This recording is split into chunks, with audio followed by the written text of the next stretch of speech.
Que gente bonita, que plateia legal, que prazer ter vocês aqui. Bem-vindas, bem-vindos. E hoje, Laura, a gente vai falar de comida. Opa! Comida? Cadê a comida? Cadê a comida? Mas a gente vai falar de comida. Cadê o almoço? A gente vai falar de comida de um jeito diferente. Na verdade, o programa de hoje é sobre encontrar o seu lugar no mundo.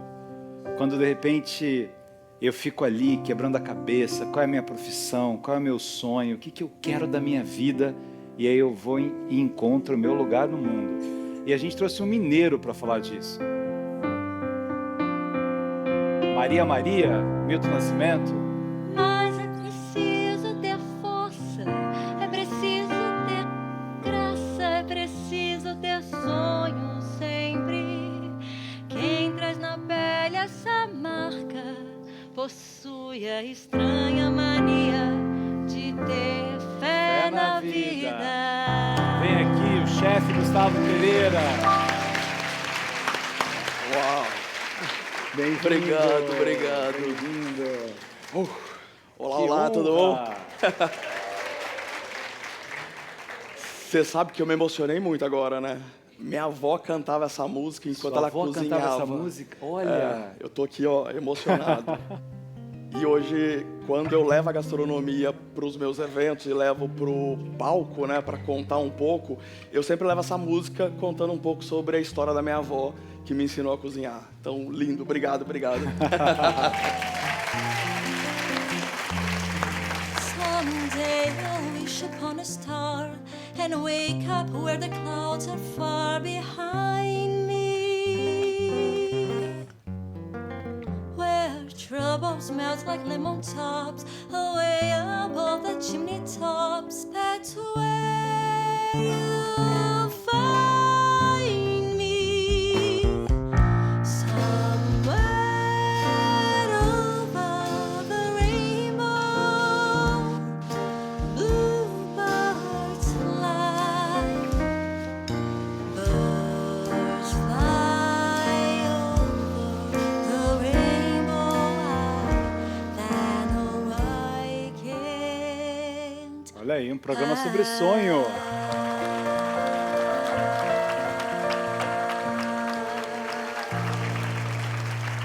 Que lindo. Mas você estava falando da sua avó cozinhava cantando. Cantando todos os dias. Eu nunca vi ela mal-humorada com a gastronomia. Sua avó morava onde, Gustavo? Ela morava em Três Corações. Minas Gerais, Minas Três Corações. Uma cidade pequenininha, do Pelé, isso. Do Pelé. Maravilhoso. Do Pelé e da avó do Gustavo. E da minha avó. Chamava Aidil e era uma pessoa que... Eu me lembro que às 6 da manhã ela já cantarolava pela casa e ela dizia que gastronomia e música tinha tudo a ver. Porque a energia que você passa para a comida, ela tem que ser lá em cima, alto astral. E é isso que eu faço um pouco dela. E a sua avó cantava essa música e que outras músicas ela cantava? Eu lembro que ela cantava tudo de Milton Nascimento. Ela era grande fã dele. E tinha Chico, Bethânia, Gal. Então acho que é por isso que eu sou apaixonado com música da nossa raiz brasileira mesmo. Ô Gustavo, você hoje é um chefe reconhecido no Brasil, fora do Brasil, né? Um chefe badalado, as pessoas amam os jantares que você faz, as comidas, né? Os brigadeiros, Sim. Empresas aéreas comprando seus brigadeiros, assim, tem uma coisa tão... Agora, eu queria, antes de entrar nesse universo, falar dessa história do sonho, né? Porque você nasceu em Minas Gerais. Qual foi o seu primeiro sonho de vida? Ser publicitário? Meu primeiro sonho acho que era ser alguém, né? Sair um pouco para ser reconhecido nesse mundão. Então a primeira coisa que eu fiz foi vir para São Paulo e fui estudar publicidade para poder me comunicar. Por que publicidade? Porque eu falava muito, me comunicava muito, gostava dessa coisa de estar por trás das câmeras. e de criar sonhos através de comerciais, de desejo pelos produtos. Então, eu brinco que eu contava histórias através de 30 segundos, que era o que a publicidade fazia muito bem até, vamos falar 2010, mais ou menos, até vir o advento da internet. Mas eu contava boas histórias através de televisão, de jingles. Então, esse foi meu primeiro grande sonho, né? Contar um pouco as histórias que eu vivi em Minas Gerais, com aquela avó maravilhosa que era contadora de histórias, e trazer esse afeto, né? Essas memórias afetivas para grandes campanhas, grandes produtos, grandes marcas. E que momento da sua vida você falou assim, não é isso que eu quero mais? Olha, eu devia ter uns 33 anos, e aí a gastronomia... Eu sempre falo que a gastronomia, ela encontra a gente. Por mais que você fuja disso, ela acaba vindo com uma força muito grande. Eu não cozinhava nada, gente. Nada, nem ovo. Nem eu sabia vendo a sua cozinhar. avó cozinhar, você não cozinhava? Você... Eu vi ela cozinhar, e aquilo para mim era uma grande alquimia. Então você imagina, eu muito pequenininho, achava que aquilo era difícil, era mágico. Fascinante, né? Mexer a panela, a fumaça saindo, né? Achava até que ela era uma bruxa. Eu falava assim, aquele caldeirão ali, né? E ela colocava os ingredientes e saíam pratos maravilhosos, histórias maravilhosas em volta da mesa. E aí a gastronomia vem com uma força muito grande, porque eu me vejo fazendo a minha própria comida e os amigos opinando. E aí eu falo assim, não, pera, deixa eu procurar um curso para poder levar a sério essa brincadeira. E foi meio que uma válvula de escape. Abria um vinho, fazia um pato laqueado e brincava. E quando veio, as pessoas começaram a elogiar muito a minha gastronomia. E aí você resolveu ir para Paris, para estudar em Paris, gente. Eu também queria, né? Paris, maestra, Paris. Em Paris. Quand il me prend dans ses bras, il me parlait tout bas. Je vois la vie en rose. Il me dit des mots d'amour, des mots de tous les jours. Et ça me fait quelque chose. Il est entré dans mon cœur une part de bonheur dont je connais la cause. Et pourquoi, moi beaucoup dans la vie. Il me l'a dit, là j'irai pour la vie.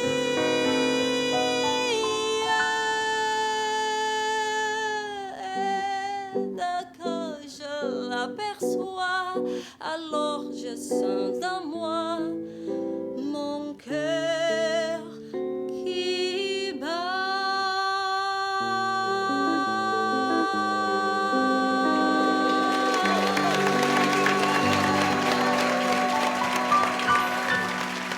Uau!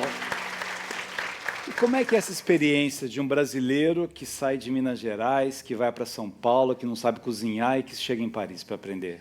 Você pega Tem todos essa coisa os do- perrengues do mundo no mesmo lugar. Porque tem essa coisa do chefe meio bravo, assim, isso é verdade ou é mito? É total. É verdade. Paris, principalmente, né? Acho que a França como um todo, ela é reconhecida pela gastronomia. Então, se forma um exército ali dentro.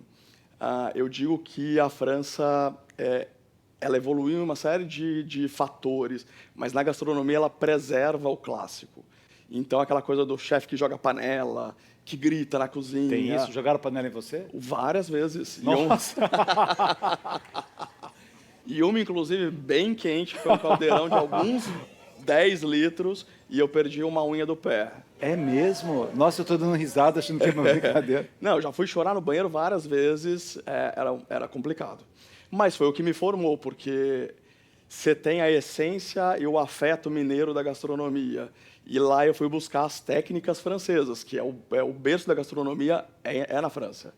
Então aquilo me trouxe tudo, né? Me trouxe quem eu sou hoje, uma pessoa que respeita a gastronomia do princípio ao fim, que respeita os ingredientes da melhor maneira possível, né? Porque ninguém morreu ali à toa, tem que ser muito bem feito um belo prato. E tem que ter disciplina para se cozinhar, para poder entregar um evento para 10 mil pessoas. Você já fez eventos para 10 mil pessoas, né? Fiz. O seu maior evento, quantas pessoas tinham? Foram 10 mil pessoas. 10 mil pessoas. 10 mil pessoas. Foi um evento de empresa, Foi um evento de corporativo? empresa e o mês que vem vou fazer um para 11 mil, que também vai ser outro evento de empresa. E como é que dá qualidade para 11 mil, assim, equipe, time? É uma logística, eu falo que é uma logística que tem que ser pensada e planejada do primeiro momento até o final, porque você faz a comida com muita antecedência. Então tem que ser uma comida muito mais bem temperada, porque ela vai ficar durante um tempo armazenada, e aí os temperos, quando você deixa no freezer, ela começa a diminuir, mas tudo a gente faz com o maior carinho e amor do mundo para ter esse cuidado e essa atenção, seja para um evento para 5 pessoas ou para 11 mil pessoas. Ô, Gustavo, e o prazer do chefe de ver a pessoa comendo, né? Ou numa festa de casamento, ou num batizado, ou de aniversário, um jantar, você vê a pessoa comendo alguma coisa que você fez, assim, como é que... Eu acho que o primeiro ato de servir é uma das coisas mais lindas que eu já experimentei na vida.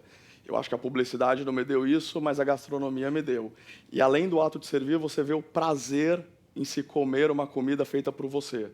E aí eu já cozinhei para tanta gente e celebridades, e você vê o amor que aquelas pessoas percebem no que você está colocando ali naquele prato, e ela come aquela sua comida de uma forma tão primitiva e, ao mesmo tempo, tão afetiva que não tem dinheiro que pague. E o contrário? Quando, de repente, uma pessoa come uma coisa que você fez e você colocou todo o carinho ali, por uma razão ou outra de paladar, a pessoa faz uma cara assim... Acabou minha vida. Acabou sua vida? Porque o prato é um filho. Você jogou tanta energia ali para fazer aquele prato, e do chefe, né? Eu, como chefe de cozinha, além de ser um cozinheiro, eu sou um criador de pratos, né? Eu faço essa alquimia hoje, que a minha avó fazia, de juntar um ingrediente com outro. Então, ver alguém que, às vezes, tem um paladar infantil, ou porque não gosta de alguma textura, criticar o prato, porque uma coisa é você criticar uma coisa e deixar ele melhor. Outra coisa é você criticar por, eu não gosto disso, ou eu não como agridoce, por exemplo. Aí aquilo é um pouco de morte, você vai definhando aos poucos. Ó, a gente vai para o intervalo, mas antes disso, Beto, você gosta de brigadeiro? Adoro. Gosto de brigadeiro. André, você gosta de brigadeiro? Gosto. Gosta. Você gosta de brigadeiro? Eu adoro brigadeiro. Vocês gostam de brigadeiro? Gente, o nosso chefe, ele é considerado um dos melhores chefes de brigadeiro do país. Será que no intervalo ele vai dar brigadeiro pra gente? A gente já volta.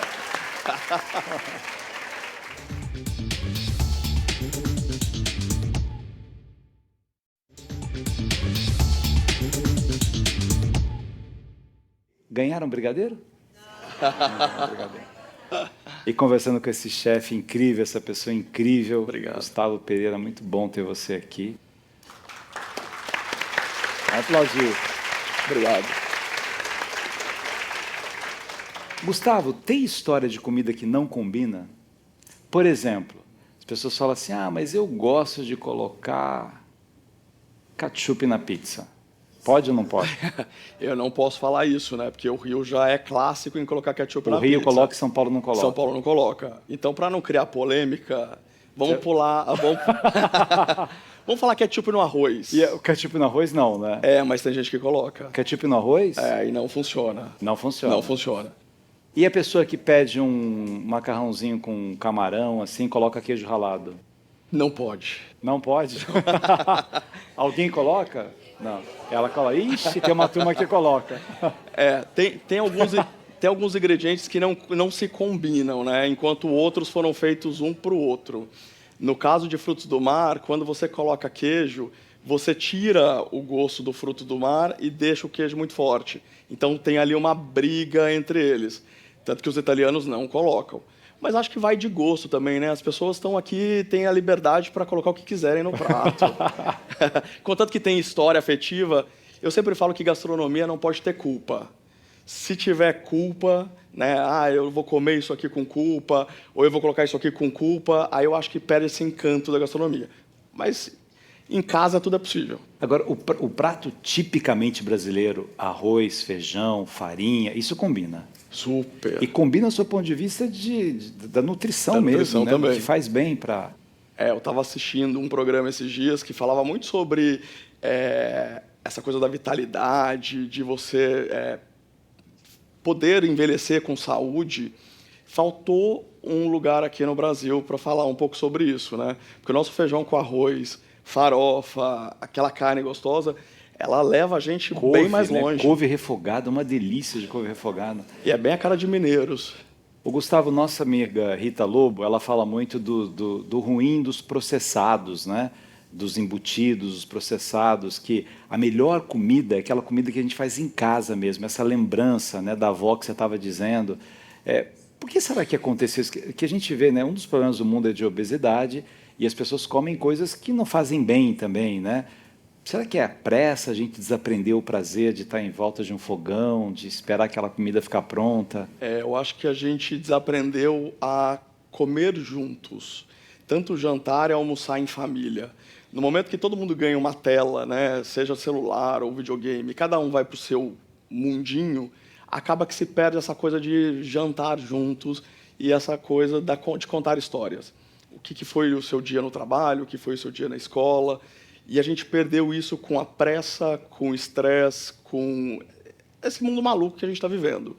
Mas eu acho que está rolando um movimento, uma volta, saindo essa coisa do fast food, né, que porções grandes e rápidas, para comer-se com qualidade, feito em casa e pequenas porções. Então tem um movimento muito grande na França e em outros países chamado slow food, que é não só você comer menos, mas você saber de onde vem a sua comida, você mastigar, saber de onde vem o ingrediente, se é de fazendas que tem mão de obra escrava, ou se cuidam bem dos animais. Então, está tendo um outro olhar para esse processo também da gastronomia. Você sabe que você está falando, né? A história da sua avó pegou muito, porque eu acho tão bonita essa coisa de raiz, né? Da gente valorizar onde a gente nasceu, o pai que a gente teve, a mãe, o avô, a avó. E eu tenho cenas tão bonitas na minha memória, né? Eu sempre digo, bendito seja o inventor da memória, né? Porque você pode voltar no tempo. E eu era criança, eu ficava vendo o prazer que a minha mãe é síria, minha tia, minha avó, e elas faziam o pão sírio e ficavam na mesa, e passava aquela manhã preparando o prazer. Minha avó, se alguém chegasse em casa e não comesse a quantidade que ela achava que era o correto, ficava brava. Ela ficava ofendidíssima, né? Porque, imagina, né? E é bonito de ver isso, né?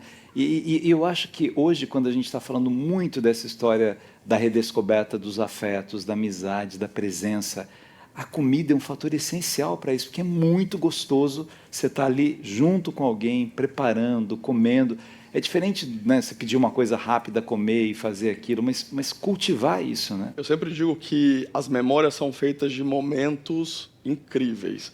Então, se todo mundo pudesse escolher um momento para passar com o filho ou com o neto na cozinha, ensinando alguma coisa ou fazendo juntos, nunca mais essa criança vai esquecer.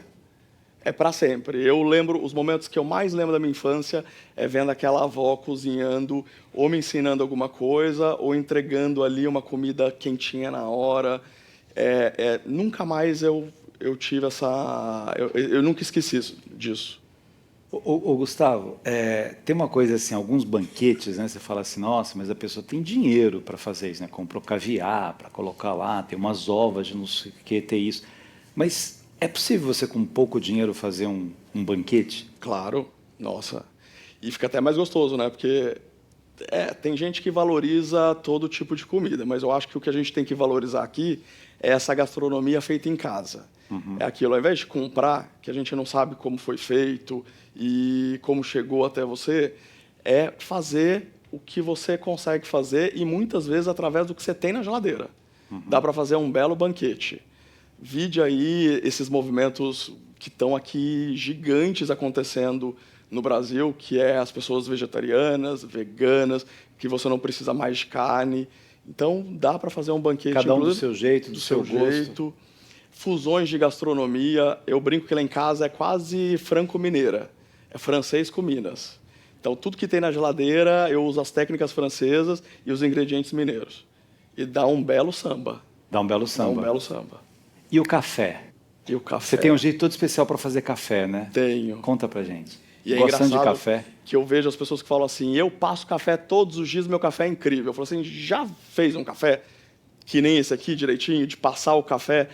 Todo mundo erra. Primeiro que a água não pode ferver mais que 92 graus. E aí todo mundo já errou, deixou lá borbulhar, chegou a 100 graus. Mas como é que a gente sabe isso? Primeira borbulha, deu aquela primeira borbulha, desliga. Então não precisa nem ter o... Não precisa nem ter o termômetro. Borbulhou, desliga. Primeira borbulha, desliga. Por quê? Mais de 92 graus, que é quando começa a primeira borbulha, eu queimo as notas do café. Ah. E aí já é um grande erro. Segunda coisa, a gente passa café no máximo 4 minutos. A maioria das pessoas passa o café e vai para o quintal, vai estender roupa, vai lavar roupa. Pronto, queimou o café também ali. Ficou ele forte. Então, assim, as pessoas passam erradas, mas por falta de conhecimento. É. E aí você consegue tomar um café quando você passa direito, sem precisar de açúcar, ele ao natural, e muito mais leve para degustação, é muito mais gostoso. Coador de... Olha aqui, na plateia surgiu uma pergunta assim, coador de pano ou de papel? De papel é mais higiênico. De papel mais higiênico? É mais higiênico. Que antigamente era mais o de pano, só É, lavava. porque não se tinha, mas o que você tem que fazer é pegar o coador de papel, passar aquela água que deu 92 graus no máximo, para dar aquela limpada no papel, tira, descarta aquela água e aí começa a passar o café. Eu brinco que a gente passa 3 vezes o café. Coloca o pó, mais ou menos 12 gramas para 100 ml de água, coloca uma primeira vez até cobrir o pó, ali eu estou extraindo a acidez desse café. Na segunda vez eu cubro um pouco mais de água e eu estou extraindo a doçura do café. E a terceira, eu faço um redemoinho para cima e é onde eu estou extraindo as notas do café. Nossa, olha! Tá vendo, Laura? Você sabe fazer café? Não, agora complicou muito. Tudo diferente agora. Complicou Eu achava pra que mim. sabia, já vou chegar Não, em casa e fazer de outro complicou- jeito. Complicou pra mim. Ferveu, entendeu, Beto? Eu me orgulhava do meu café. Desliga. Ferveu. Não vai tomar banho e deixa ela fervendo. 3 vezes. 3 Três vezes. vezes. Passadas. 3 vezes, 92 graus. Tem pratos que você gosta mais de fazer do que outros? Claro que você vai fazer um banquete e as pessoas encomendam, não quero isso, aquilo. Tem coisa que te dá mais prazer de fazer do que outras? Tem. O que você tem prazer de fazer? Eu amo fazer buff bourguignon, que é a nossa famosa carne de panela aqui no Brasil, em Minas. Eu amo fazer, porque primeiro que ele demora um pouco mais, né? Demora mais ou menos umas 4, 5 horas. Só que cada ingrediente que você vai colocando, ele vai apurando aquele sabor e vai se transformando num prato inacreditável. Que ingredientes, por exemplo? Vinho tinto. Vinho tinto. Vinho tinto muda completamente a brincadeira. E aí ele evapora, não fica o álcool dentro, mas ele dá aquele sabor. E o vinho, quando for cozinhar, sempre é aquele que você vai beber. Porque se você pega aquele vinho, tipo, eu ganhei aquele vinho, Deixa e aquele lá vinho jogado. ruim, eu vou usar para isso cozinhar, estragou o prato. Nunca use o vinho que você ia jogar fora para cozinhar. Eu gosto muito de massa. Dá uma receita de massa pra gente, uma dica de massa aqui.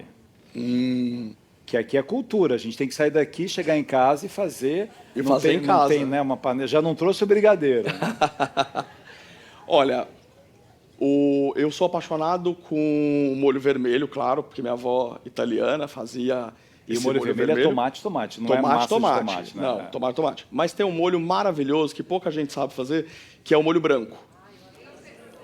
Aí, ó. Todo mundo faz. Aí é. O molho branco... A nossa plateia aqui sabe tudo. Se alguém sabe qual que é. O molho branco você precisa de um pouco de farinha, mesma quantidade de manteiga, você vai fazer um roux.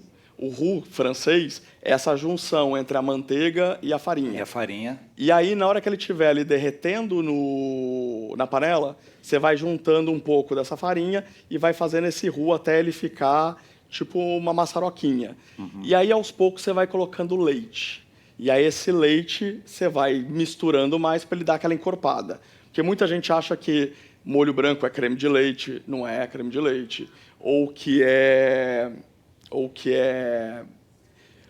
uma mistura Leite de moça. leite com queijo, não é. Então, o roux justamente é essa farinha com a manteiga com um leite que vai dar esse molho cremoso.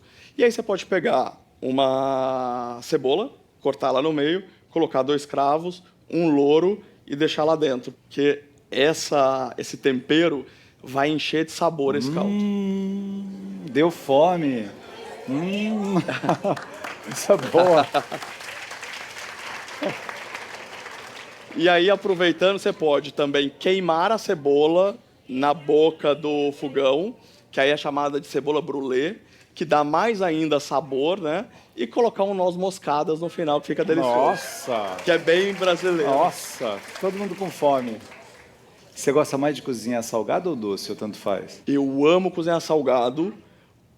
Desculpa os confeiteiros, eu odeio cozinhar doce. É mesmo? Mas eu fiquei conhecido pelos doces. Por que você odeia cozinhar doce? Porque doce é precisão total. Você tem que seguir técnica, receita. E aí eu acho que eu fiquei muito conhecido por isso, porque eu decidi não seguir técnica e não seguir receita.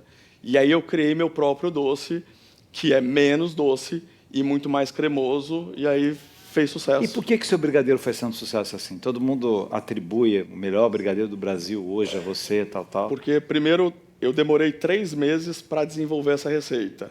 Ele é mais cremoso, então você coloca na boca, ele derrete na hora, e ele lembra o doce de leite sem ter doce de leite, só pela caramelização do ponto dele. E ele é muito mais leve e muito mais cremoso que um brigadeiro normal. Tanto que quem enrola os brigadeiros na minha empresa sofre porque ele gruda na mão, ele demora para enrolar, enquanto num lugar normal você enrola 100 brigadeiros em 10 minutos, no meu você leva pelo menos um dia. Gustavo, sua avó é viva ou não? Não, infelizmente. E sua avó chegou a ver você chefe? Não. É. Mas está lá, vendo lá de Tá cima. lá vendo, né? Eu acho isso uma coisa tão bonita, né? Tão singela, assim, as lembranças que a gente tem. Eu tenho uma lembrança do meu avô que, né, hoje eu sou escritor, tal, e meu avô não tinha ido à escola. E ele aprendeu a escrever desenhando. Ele via, como ele sabia o nome da pessoa, e a pessoa chegava com uma carta e ele fazia assim, ia desenhando, tal. Ah. E o sonho dele era ser escritor.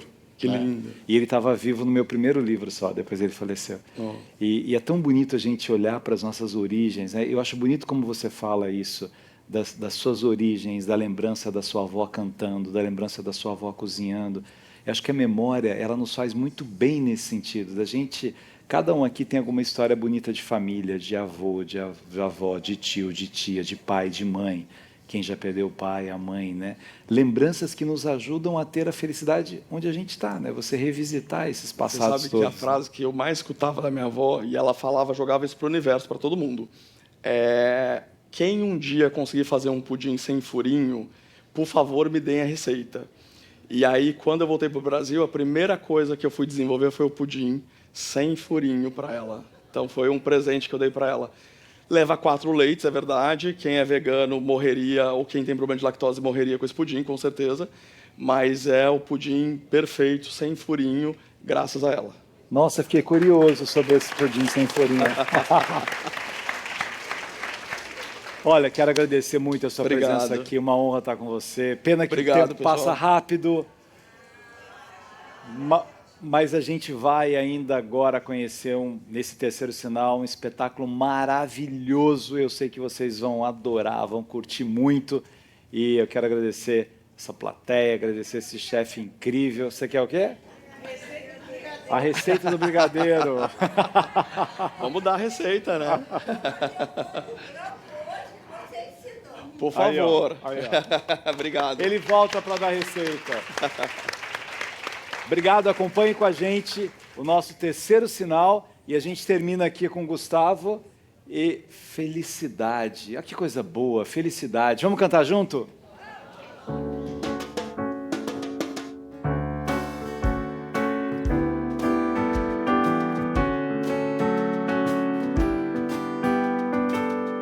Haverá um dia em que você não haverá de ser feliz.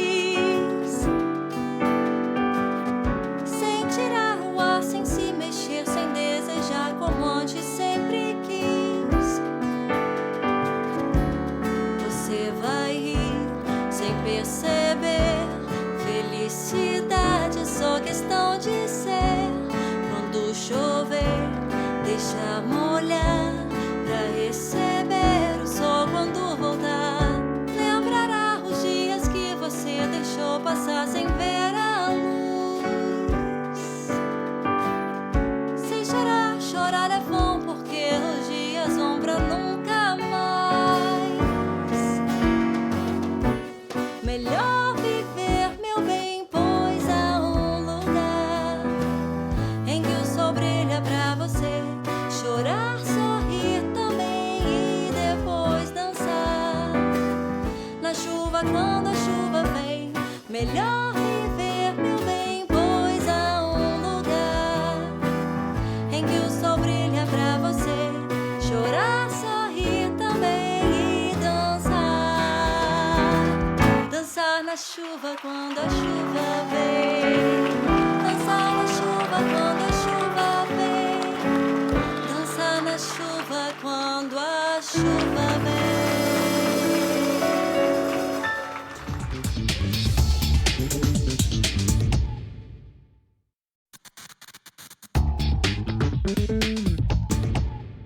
Estamos de volta para todo o Brasil no nosso Arena dos Saberes.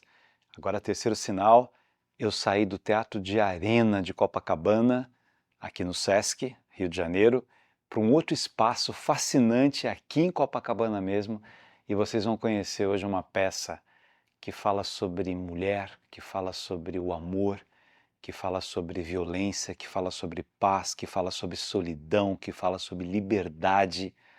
Terceiro sinal de hoje, olha esse cenário incrível aqui, é sobre a peça Faminta.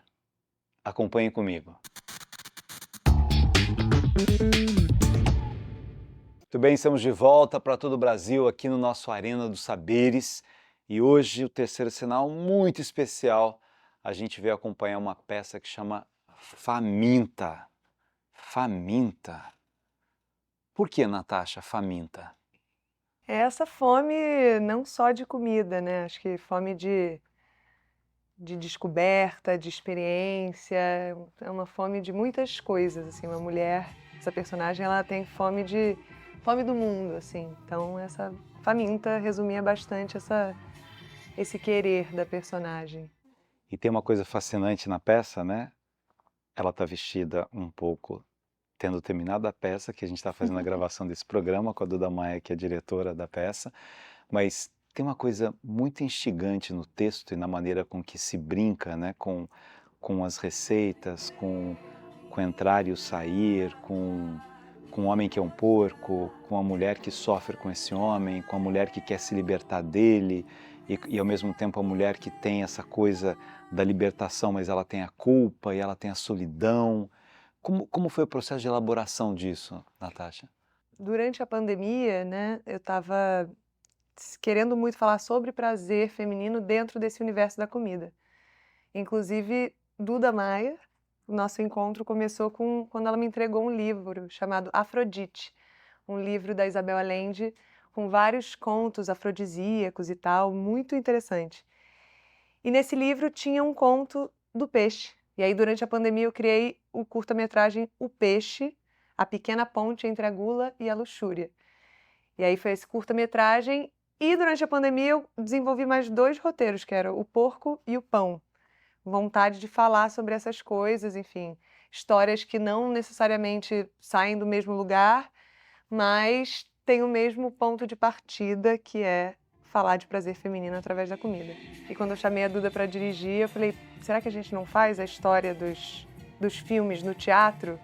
Aí eu falei, inclusive a história do peixe veio por causa do Afrodite, aquele livro que você me entregou um dia, e devolvi o livro, que Havia alguma energia há anos assim, né? lá em casa, e aí foi daí que aconteceu, assim, dentro dessa pesquisa, né, fantástica, que eu acho que é uma coisa que eu gosto de trabalhar, não ter esse compromisso com a realidade, né, e poder fazer analogias que toquem as pessoas e criem reflexões sem ser uma coisa que você fala, ah, tá, essa história eu já sei, essa história não é minha. Não, é uma história fantástica. E onde que essa história se conecta, né? Quando você vê, com essa mulher, com essa receita, com o que ela está fazendo, com o que ela sonha, né? Com o que ela tem medo. Exato. Tem um momento da música da peça, né? Um momento que parece que a mulher vence o homem, né? Ou vence aquela dor, que a plateia aplaude, assim, é uma coisa...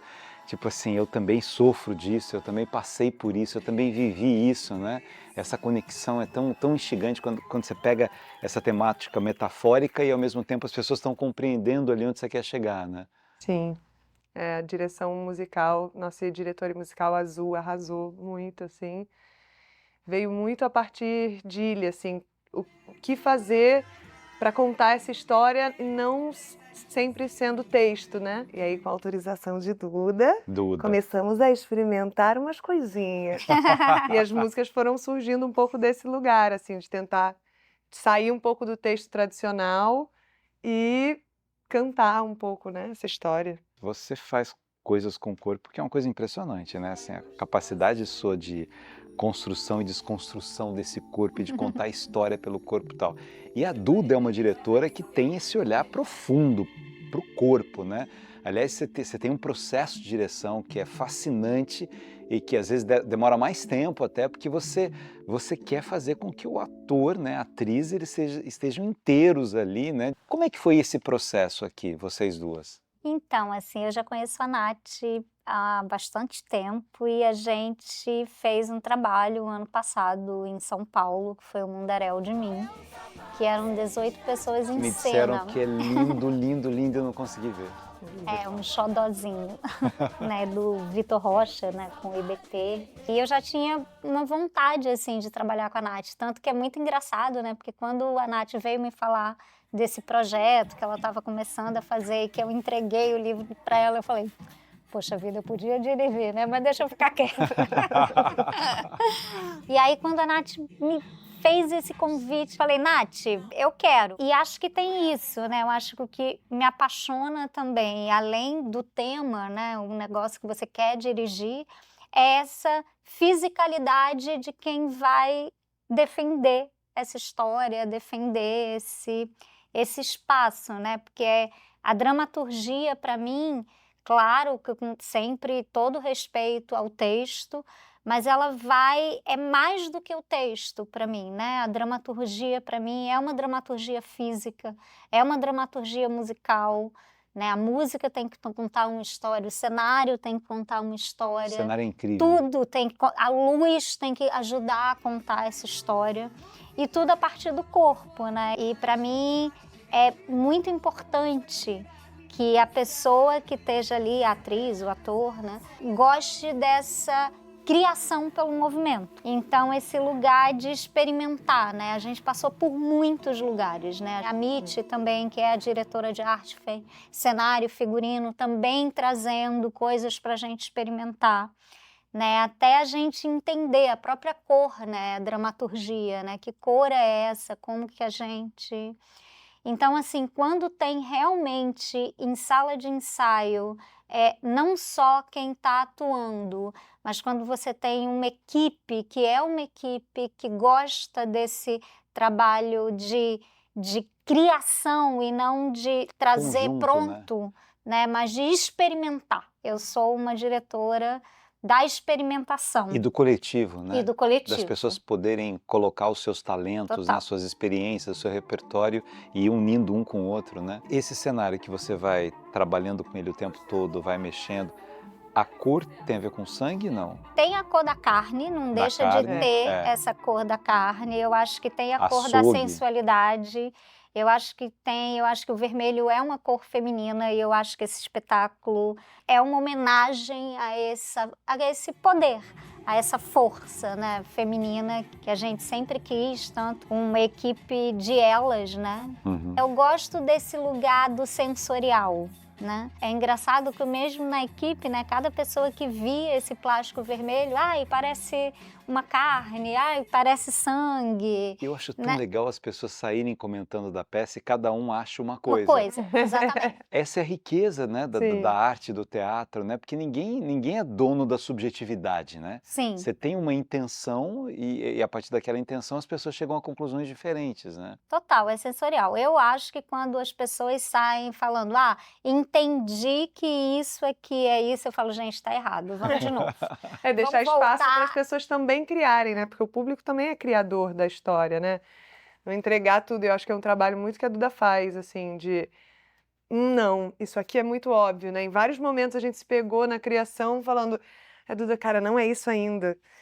Vamos tentar levar para o outro, entregando. estamos entregando uma coisa, será que a gente não deixa espaço para o público criar? E às vezes eu ali sozinha, triste, pensando, mas Duda, será que a gente não entrega um pouquinho?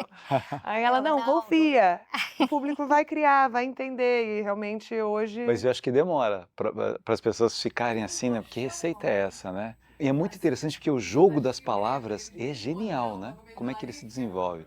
Mas ó, a gente volta daqui a pouquinho, vamos para um breve intervalo e a gente continua com essa conversa super legal com essas mulheres gigantes aqui.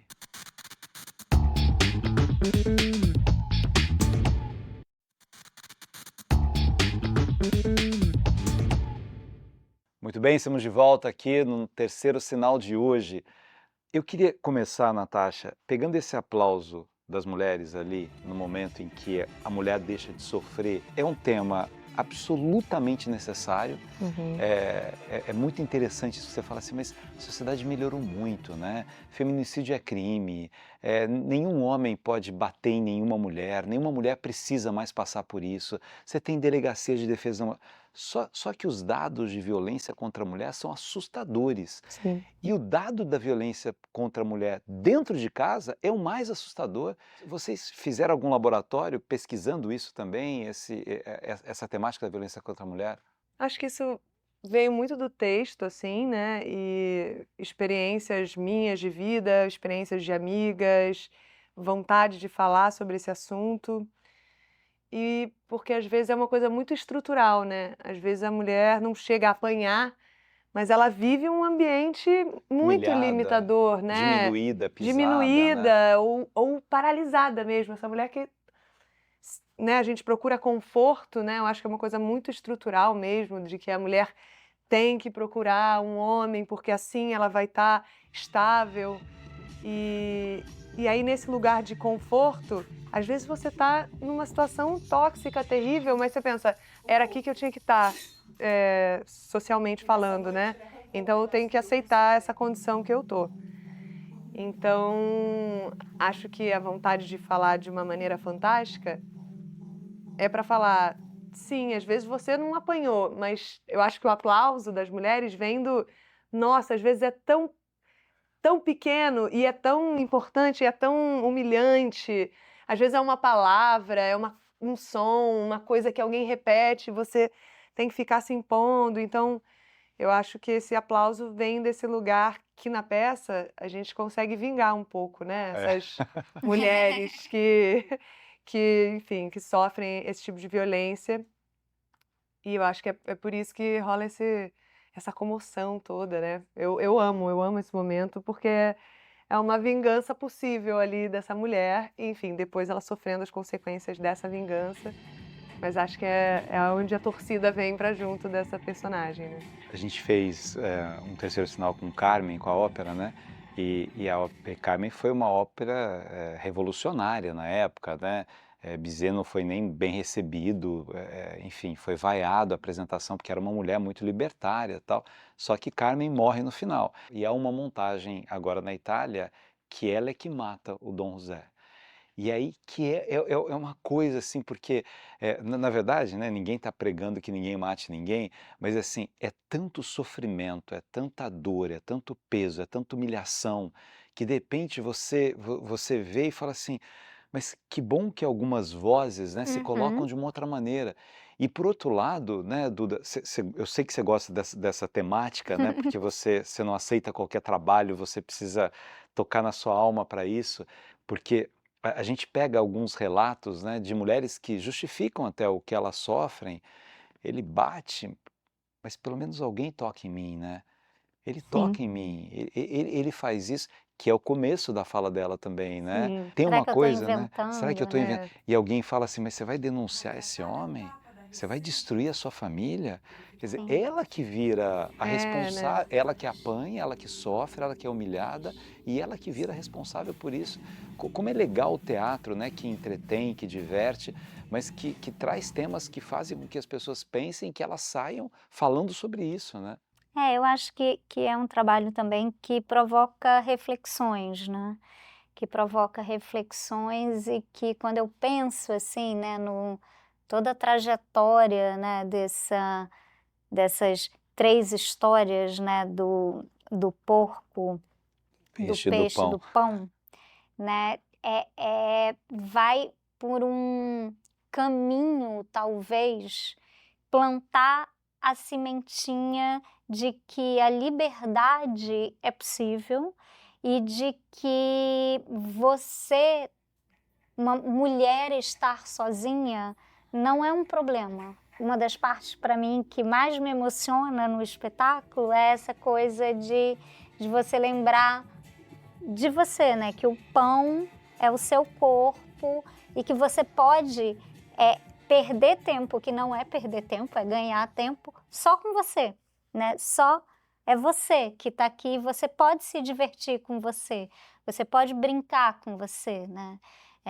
Eu acho lindo quando, depois de tanta coisa que acontece, sabe, você sai um pouco desse cenário e dança, né? Nada mais livre do que uma mulher que dança sozinha com ela, sem precisar de ninguém, né?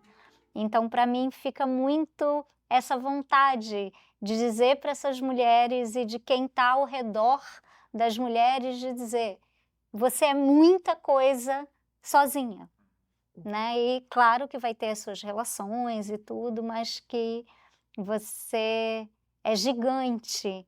Talvez né? até no Sem- início você tenha medo dessa liberdade. Sim, Sim. sim, né? porque é assustadora, É né? assustador. É assustadora. Você está desacostumado a ver a luz, né? De Uhum. repente a luz te dá uma cegada, mas aos poucos, né, quando você vai pensando nisso e refletindo sobre quem você é e o que você autorizou outras pessoas a fazerem, né? Pode ser que ela nunca tenha apanhado, né?